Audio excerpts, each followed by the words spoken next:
respect of the people's mandate, and rule of law. So let's start with respect to the people's mandate.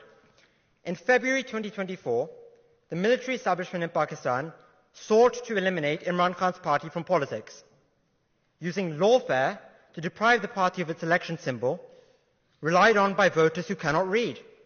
Despite this, the party was on track to secure a 2/3 majority according to exit polls, following which blatant poll rigging, as evidenced by images of tampered vote count forms, transformed the incumbent government's 17 seats into 75, allowing them to form a government. The consequence of such sham elections has been a surge in political instability, with the incumbent government being viewed as illegitimate.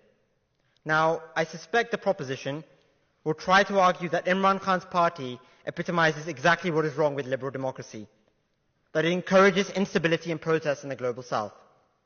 But I want you to remember this example, that the root of this instability is not liberal democracy, but it is a concerted effort to impede the mandate of 250 million people by a powerful elite.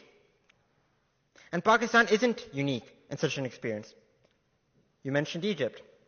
Military dictator Sisi in Egypt, who has jailed and killed hundreds of dissenting civilians and political opposition after uprooting democracy over 10 years ago, has destroyed the Egyptian economy, despite receiving billions of dollars from allies. Moving on to rule of law, a fundamental pillar of liberal democracy, as I'm sure we can all agree. Pakistan's history is rife with political imprisonments, and indeed Mr. Ahsan Iqbal's own party has regrettably suffered the consequences of being on the wrong side of Pakistan's military establishment. But since his ouster from office in 2022, Imran Khan has faced over 200 frivolous cases, ranging from terrorism, murder, and the legitimacy of his own marriage.